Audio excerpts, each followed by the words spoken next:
The NFL Gambling Podcast on the Sports Gambling Podcast Network is presented by WynnBET. WynnBET is now live in Arizona, Colorado, Indiana, Louisiana, Michigan, New Jersey, New York, Tennessee, and Virginia. From boosted same-game parlays to live in-game odds, WynnBET has what you need to win. Sign up today, bet $100, and get a $100 free bet at sportsgamblingpodcast.com/wynnbet. That's sportsgamblingpodcast.com/WINNBET. Roster brought to you by the SGPN merch store and their big Cyber Monday sale. 20% off everything in the store for a one-day deal this Monday using code CYBER at store.sportsgamblingpodcast.com. Once again, that's 20% off everything in the store for a one-day only deal this coming Monday using code CYBER. Welcome, everyone, to the NFL Gambling Podcast, part of the Sports Gambling Podcast Network. It is Sunday evening here to wrap up NFL Week 12 to preview the Monday Night Football game between the Pittsburgh Steelers visiting the 2-0 under Jeff Saturday. 2-0 against the spread, I should say. Jeff Saturday led Indianapolis Colts. And joining me to break down the Monday Night Football game, as usual, you guys know him on the voice on the MLB Gambling Podcast, of course, here on the NFL Gambling Podcast. It's my main man, a very, very happy Jets fan. I know he already ordered his Mike White jersey. It's Dylan Rockford. Dylan, what's going on, my man? What's going on, Munaf? Good to be here. Yeah, Mike White, our offense finally looks confident a little bit. Put up over 300 yards. I can't believe it. Wearing the Garrett Wilson, big game for him, almost 100 yards on the day. But, I'm really happy to see getting the end zone Elijah Moore. Yeah. All of that stuff out the window. He looks happy, and just something about this offense, man. It clicks with Mike White. He reads the defense so much better than Zach Wilson. So, yeah, feeling good, 7-4, but we got some work to do.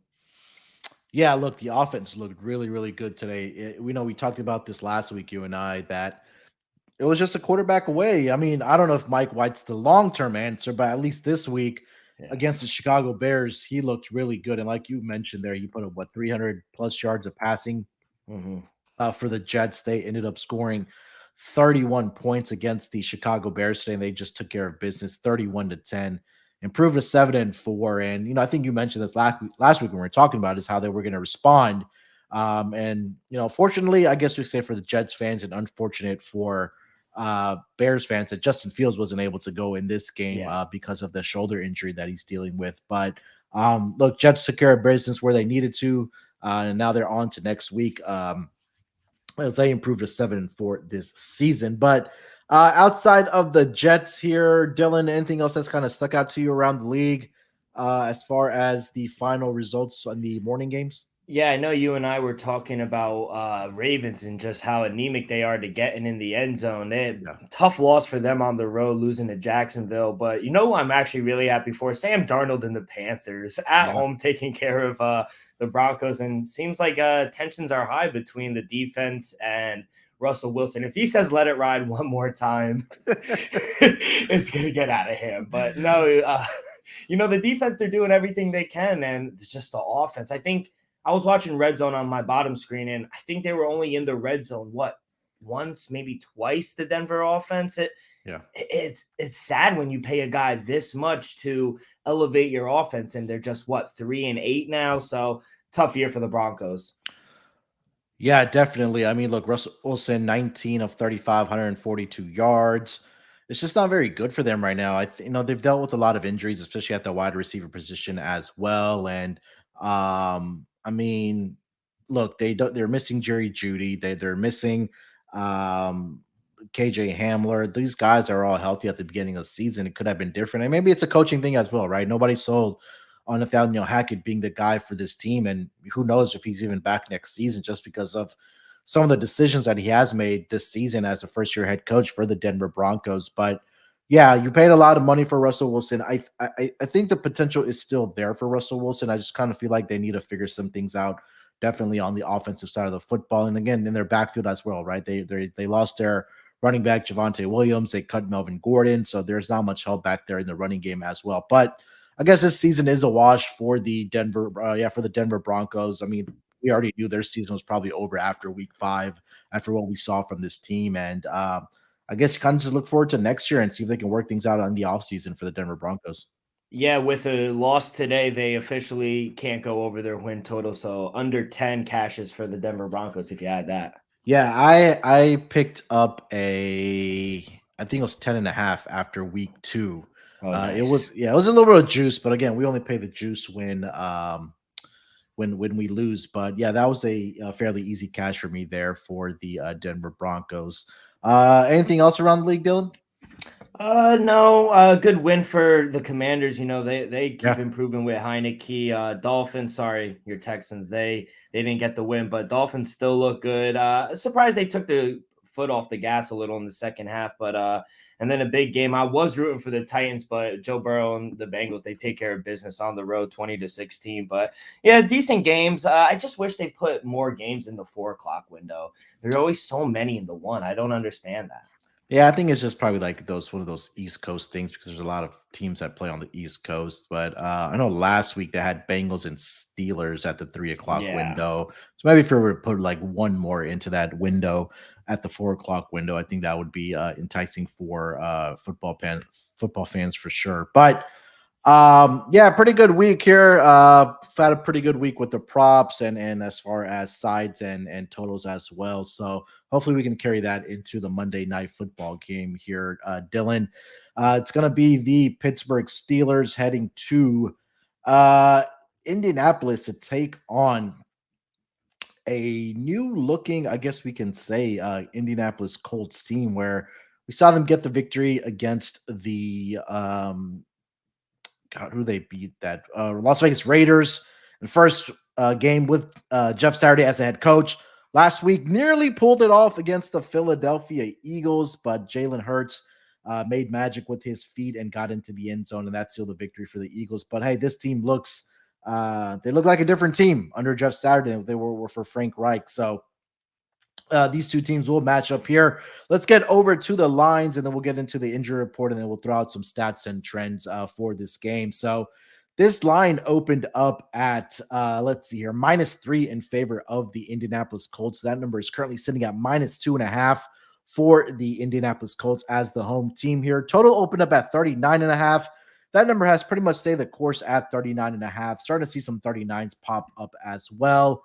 Looking at the injury report, let's start here with the road team, the Pittsburgh Steelers. Miles Boykin, their wide receiver, is questionable for the game on Monday night. Witherspoon, their cornerback, is out for the Steelers. He's dealing with a hamstring injury. And also Jalen Warren, running back, will not play in this game against the Indianapolis Colts. He's also dealing with a hamstring injury. For the Colts, we did see Matt Ryan return when Jeff Saturday took over as the quarterback, so he will remain as a starting quarterback for this team. DeForest Buckner is also questionable for this team, but he did log a full practice session on Saturday for this Colts team. He's dealing with an illness and some rib injuries. Kwity Paye, defensive end, has been ruled out for the Indianapolis Colts. He's dealing with an ankle injury. And Zaire Franklin, linebacker, questionable with an illness for the Indianapolis Colts here, Dylan. So not many significant injuries. I also do see Yannick Ngakoue is also questionable for the Indianapolis Colts here. But Dylan, I was looking at this game, and I've also been looking at over for the Colts game. We're kind of handicapping this game. Is that my question to you is before we get into the stats and trends is how much can we really take away or look at their season-long stats for this Colts team because they've looked like a different team under Jeff Saturday. They've been more competitive, and I think the team is really wanting to play for him because we saw it in the first 2 weeks with Jeff Saturday as a head coach that they beat Las Vegas. They beat the Raiders in Las Vegas in a road game. They also, were very competitive, and they lost at the very last minute against the Philadelphia Eagles last week. So my question to you is how much are you really looking at their season-long stats versus what's going on right now with this Colts team over the last 2 weeks? Nothing too really long term. I'm looking at the last 2 weeks just because of how they played. And you could just look at one stat where they were awful under Frank Wright and where they dramatically improved within 2 weeks. And that's just in the first half against the spreads. Oh, they were 0-9 with Frank Wright. They're 2-0 with Jeff Saturday. So they're coming out of the gate with more energy, more aggression, and playing better football. And I think making the change at quarterback, ultimately, I know Matt Ryan was struggling, but he's a much better option, I would say, than Sam Ellinger. So, Yeah. I think at quarterback they're a better team, and he's putting an emphasis on wanting to run the ball more. He's an old school kind of coach, and I think him putting the ball in one of your best players' hands, in Jonathan Taylor, is a recipe for success. So I think moving forward, we're going to see running the ball, playing old school, playing hard nosed defense, and coming out of the gate and second half strong. So that's what I look for with the Colts. Yeah, and if you kind of take a look at the first 2 weeks here, or keep on saying first 2 weeks, at least with Jeff Saturday, Jonathan Taylor has ran the ball 22 times in each of those 2 games with Saturday as head coach. So, like you mentioned, they are putting an emphasis on the running game so far with under the Jeff Saturday regime here. So maybe something to look out for as the season kind of progresses here for the Indianapolis Colts. But Dylan, let's get into some stats and trends here for this game. I'll let you lead it off here with some trends that you did find for this game. What do we got? Yeah, so some stats and trends for the Steelers and Colts, and I'll just go right into my play for the side. But yeah, Mike Tomlin, this is a great spot for him. He's 41 and 20 ATS as an underdog from week 5 forward. Mike Tomlin on Monday Night Football, he's 18 and 3 straight up, 11 and 10 against the spread. But Steelers have won 11 of their past 12 games Monday Night Football straight up. Under Mike Tomlin, Steelers are 3 and 2 straight up on Monday Night Football against the Bengals, but against every other team, they're 15 and 1 straight up. This is the 7th time as a dog on Monday Night Football. They're 4-2. They're 4 and 2 straight up and ATS, 3 and 0 straight up in ATS as a dog in the last decade. Now, last week they allowed 37 points against the Bengals. Under Mike Tomlin, Pittsburgh defenses, when they come back the next week, they're 13 and 3 ATS the week after allowing 35 points. So we expect a strong effort out of the defense. And, now we're getting a healthy TJ Watt. The Steelers are 53, 25, and 2 straight up with TJ Watt. Without him, 1 and 10 straight up. Yeah. So Colts, they've lost 7 consecutive games straight up versus the Steelers. They're 2 and 5 in their last 7 ATS. Now, Colts, they're dead last in the NFL in offense DVOA this season, according to Football Outsiders. So, they have been improving, like I mentioned in the first half, but I don't know. The Steelers, they're improving too. Turns out Defensive Player of the Year, Watt, he matters even more than, high school coaching. So Pittsburgh, they're 9th in DVOA since Watt returned. And another Tomlin underdogs spot for him, 70% ATS week 5 moving forward. He's 17 and 4 ATS when he's lost 2 of his last 3. I just think Pittsburgh, honestly, it comes down to who do I trust more? I trust Mike Tomlin. I trust Kenny Pickett. He's been improving. And it got to a key number where I just think it's going to be a low-scoring game. And when that comes down, I'm going to take the points. I'm going to take the points with the better QB, I think. I think Kenny Pickett is playing better than Matt Ryan right now. So I'm going to take Kenny Pickett, the Colts, and the Steelers, plus 2.5. Yeah, I like the Steelers here in this game as well. And I just think that right now you take a look, and I think that kind of the ways I was looking at this game is that the Steelers have really struggled this season defending the pass. I mean, that's kind of crazy to think because how good of the team defensively they have been over the past decade plus. And I think that for the Steelers, so for the Colts to win this game, they're going to have to be effective through the air because you kind of take a look at the numbers for the Steelers pass defense right now this season. They're number 31 in the opponent passing yards per game. You take a look at opponents' yards per pass attempt. They rank number 30 out of 32. And then opponent yards per completion, they are dead last at number 32. So I think for the Colts to have success here, it's going to have to be through the air. And I'm not sure how much I do trust Matt Ryan to, I guess, make those plays through the air because I think that Pittsburgh, by the numbers, at least their rush defense has been really good. I think they should be able to limit Jonathan Taylor in this game. I know he's ran for 22 rush attempts in each of the last 2 games with Jeff Saturday as the head coach. But I think that right now for this game, the Colts are going to have to be effective through the air, and I don't think they're going to be able to do that in this game. So for me, you read out the stats of how good Tomlin has been, and I think that with Kenny Pickett getting more reps under his belt and just getting more NFL experience, that he's going to only get better, by every single play and by every single game. And getting into this game, I think that, Kenny Pickett should be able to find some success against this Colts team, I think, through the Mhm. air as well. And I think I like the wide receiving group definitely a lot more for the Pittsburgh Steelers with Deontay Johnson, with George Pickens. I think Najee Harris should have a good game here as well for the Pittsburgh Steelers. So I'm with you. I like the plus 2.5 for the Pittsburgh Steelers here. I mean, you already read off all the trends that I do like as well. So let's go with the Pittsburgh Steelers here, plus a 2.5. I think this is a good teaser leg as well. Yeah. If you want to tease the Steelers up to plus 8.5 through the key numbers of 3 and 7, maybe tease it to something next week, or if you want to tease it towards a total, I think that's a good teaser leg here, Dylan. 100%. All right, yeah. So let's get over to the total in this game. I think Mhm.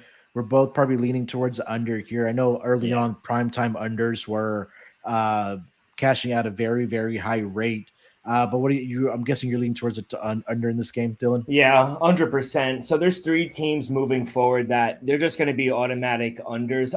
Maybe for the Jets with Mike White in the new offense, but Broncos under, Yep. Cowboys, and the Colts under. Unders Mhm. for the Colts this season, 9-2. They've gone under 14 of their last 16 games dating back to last season. Yep. And when both teams are on extended rest, the under 64 and 39, hitting over 62% since 2018. So the under 46-20 in Steelers' last 67 road games, they're just profitable. I don't see too many points being scored here. I just don't trust the offense for Saturday. What have they've averaged? What, 16 both games or something along those lines? So They I scored yeah. 25 Okay, the first in one. against the Red, but then last week I think they only had like 17. Yeah, so I don't see too many points. Matt Ryan's really not good at night as well. If you look into that kind of stuff, but yeah, I just don't trust this Colts offense to get it going even at home. So I think they're going to play a nit and tuck game. They're going to run the ball, and that means just tick tick tick. So I'm going to take under 39.5 in this primetime game. Yeah, I agree with you here.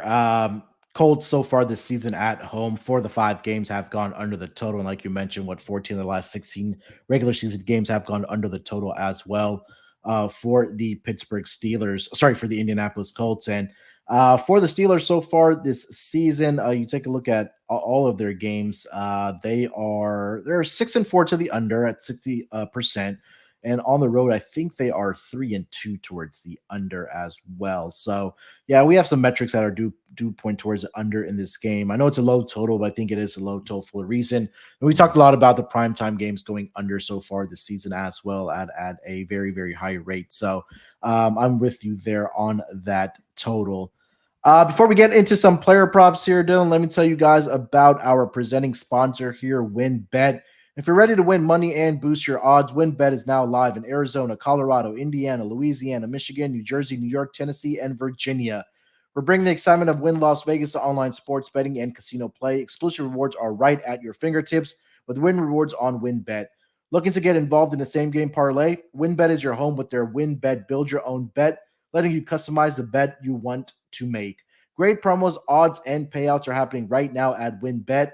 WinBet has what you need to win. Ready to play? Sign up today to receive a special offer. Bet 100, win 100. There's so much to choose from, and all you have to do is over to sportsgamblingpodcast.com/winbet. So they know that we sent you. That's sportsgamblingpodcast.com/WINNBET to claim your free bet today. Offer subject to change. Terms and conditions at winbet.com. Must be 21 years or older and present in the state where playthrough WinBet is available. If you're somebody you know has a gambling problem, call 1-800-522-4700.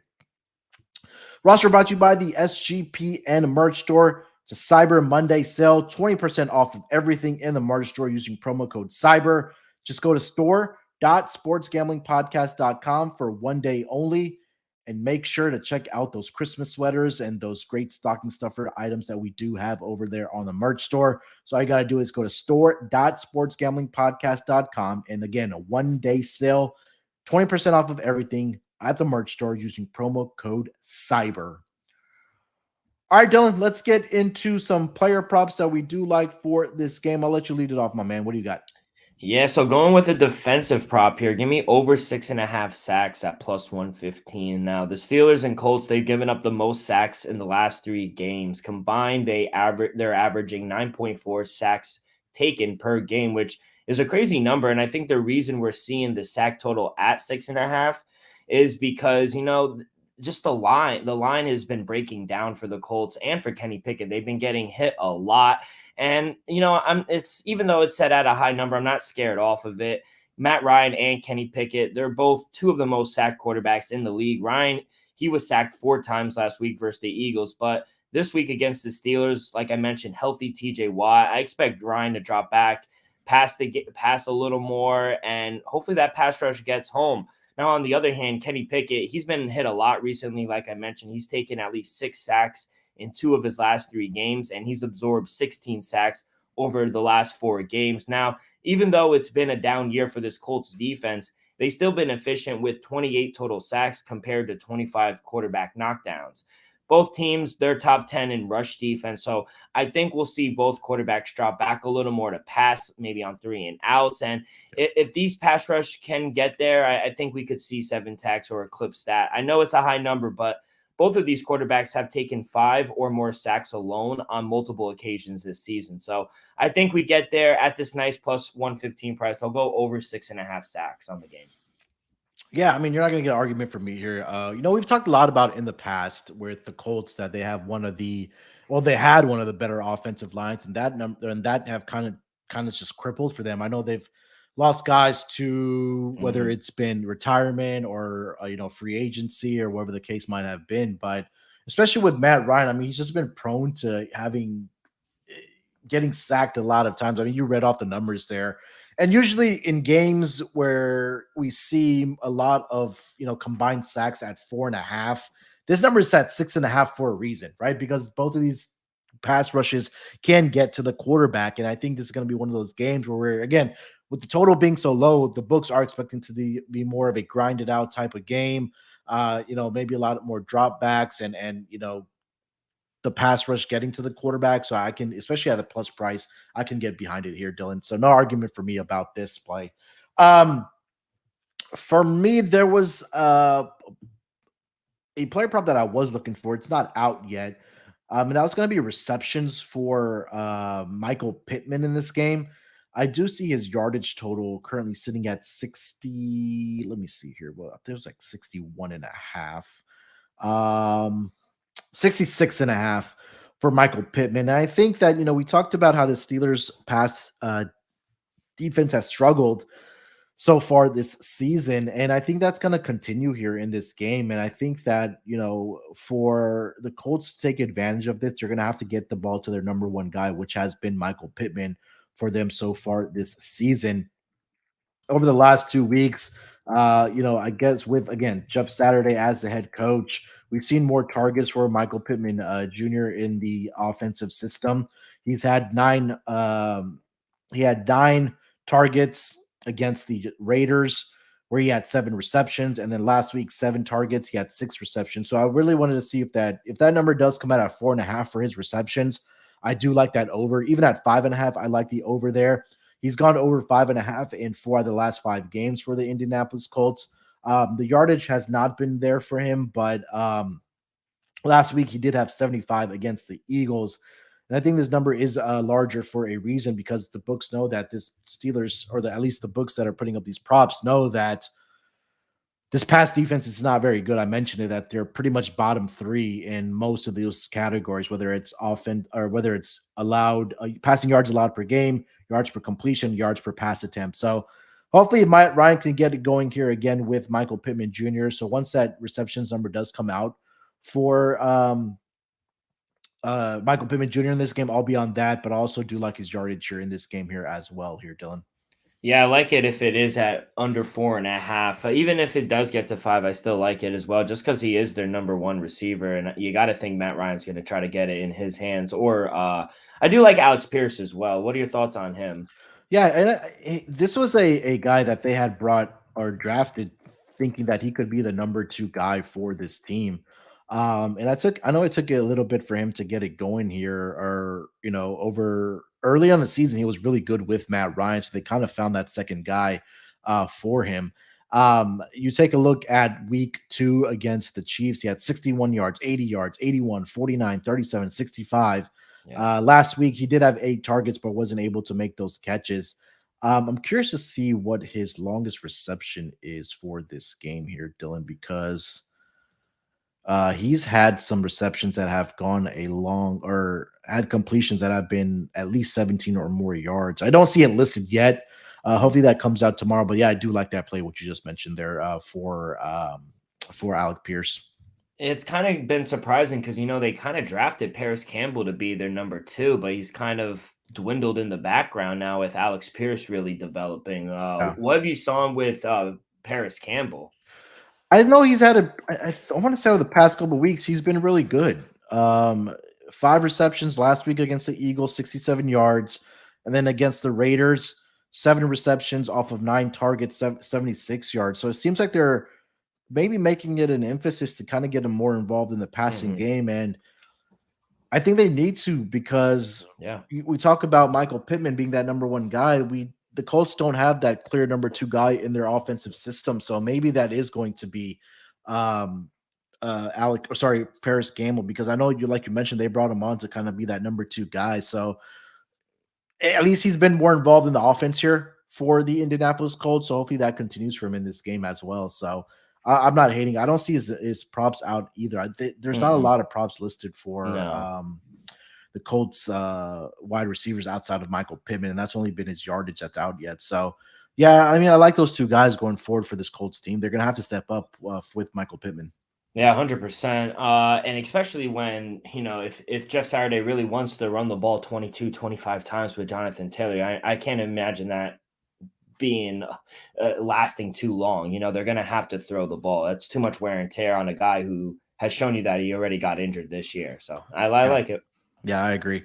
All right, let's get into best bets. I do have one more. Yeah, prop. go ahead. One more prop here, and I'm gonna tag Matt Ryan's longest completion under 36.5 yards. Now, Ryan has gone under this number 7 of the 9 games he's played. The Colts' 2 best receivers we just talked about, Michael Pittman, he's had 0 catches of 30 plus yards this season, and Alex Pierce has 1 catch of 40 plus on the team. So Ryan really isn't throwing the ball deep this season, and his protection up front, like I mentioned earlier, is part of the problem as well that we're seeing. Combine that with TJ Watt being back, and we've also seen an emphasis on running the ball under Jeff Saturday. Yeah. Ryan hasn't connected downfield all year. I doubt this game will be the one where he decides to let it fly. So under 36.5 longest completion for Matt Ryan for me is another one. Yeah, I like that. I was trying to see, just because the Steelers have allowed long completions, but it really hasn't been, or they've allowed it to other quarterbacks. But I went back and looked at Matt Ryan, and like you mentioned, he hasn't given up, or he hasn't thrown the ball down the field a lot. It's really about 20 yards, 22 yards, 25 yards, maybe 30 yards.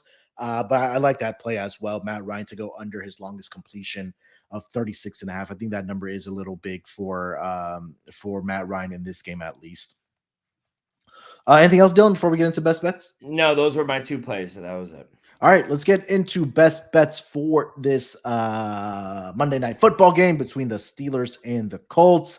I'll let you lead it off here, Dylan. What's your best bet for this game? It's actually going to be the Matt Ryan under longest completion under 36.5. Like you mentioned, he's deaking and ducking, hitting those crossing routes. And, it is a worry that the secondary isn't the best, but with the Steelers, but I just don't think Ryan's going to let it fly this game. And they're a good tackling team, the Steelers. So I don't think, even if they do catch it for 20, 15 yards, I don't think they'll break out over 36.5. So, he's gone under the 7 of his 9 games. I believe he'll do it again. So I'm going to go under 36.5 longest completion for Matt Ryan. My best bet. Love it. All right, for my best bet, I'm going to go with the under in this game. I just think this is going to be one of those snooze fest ugly games that we've kind of seen on Thursday night football games. And now I think that's going to be translated here on Monday Night Football. And it's, we talked about how the offenses are a little anemic. I think the key is really going to be that if this Colts defense or sorry offense going to be able to take advantage of how bad this passing defense is of the Steelers, I think that may just make the difference in this game. But for me, I think this might be a 20-17 type of final for the Steelers. I think there'll be a grinded out game. Probably see some more running from Najee Harris. We'll see some running from Jonathan Taylor. And like we talked about, Jeff Saturday, old school coach. He wants to run the football. He wants to play hard nosed defense. And I think that this is going to be one of those games where we see it on Monday Night Football, where, points may be at a premium. So for my best bet, under the number currently is sitting at 39.5 over on win bet. So I will make that my best bet. I love it. I'll be on that as well. All right, Dylan, that's going to do it for NFL Week 12, buddy. I can't believe I'm already saying this, but Week 12 is going to be in the books. We're on to Week 13. Anything else you want to get off your chest, my man, before we get out of here? No. Hopefully the 49ers can cover. I can't believe, yeah, you're right. Next week for college football, we're already in conference championships already. Yeah, it's crazy. College Time's football flying. season. Well, yeah, winding down. Now we have bowl season coming up, and like you mentioned, for college football championship week next week. So make sure to check out the guys on the College Experience. Just doing it all when it comes to college sports. College basketball is in full swing. College football championship week, like I mentioned, it'll be a big week of content for the College Experience. So make sure to check those guys out. And again, if you haven't already subscribed to the NFL Gambling Podcast, make sure to do so. Subscribe to the YouTube channel. You'll know when we go live every single day. And again, make sure to download the SGPN app. Everything, all the content that we have from all the pods that we do across the network right there at your fingertips. And again, make sure to check out the merch store for the 20% off of everything for 1 day for Cyber Monday using promo code CYBER. Definitely a lot of great stuff on the website to get some presents for that DGen in your life. All right, make sure to follow Dylan on Twitter at Rock with 2Ks, ROCKK24. Follow me on Twitter at SportsNerd824. And make sure, more importantly, to follow the SGPN NFL Gambling Podcast account at SGPN NFL. Do our best to tweet out our weekly graphic with all of our picks. We're all the co-hosts that we have on the NFL Gambling Podcast. In our weekly power rankings as well. That's always a fun conversation that we do have. All right, we'll be back next week for Monday Night Football, and J Mark, Rod, and Ryan will be back with the recap show, and then looking ahead to Week 14 to get way ahead of those lines. So make sure to check those guys out tomorrow. Good luck with your bets. Let's break these books off and let it ride.